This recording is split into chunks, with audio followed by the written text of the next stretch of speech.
How to activate Target REDcard. Hello guys, this is Atticus and welcome back to another tutorial video. In today's video, I'll teach you guys how you can activate your Target REDcard.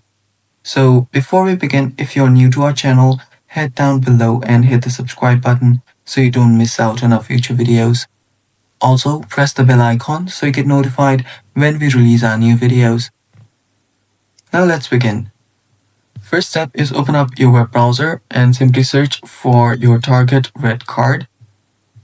After that, what you'll need to do is head over to your website by Target. So after you head over to the website, what you'll need to do is you can actually just go to the official site as well. And all you have to do to activate the card is log in into your account. So log in by tapping on the profile icon on the top right, then tapping on sign in. You can do the same from here. You can head over to your manage credit or debit card. And after you do that, it'll take you to another website where you can log in. So simply just type your account here, then your password, then tap on sign in. And you should be good to go.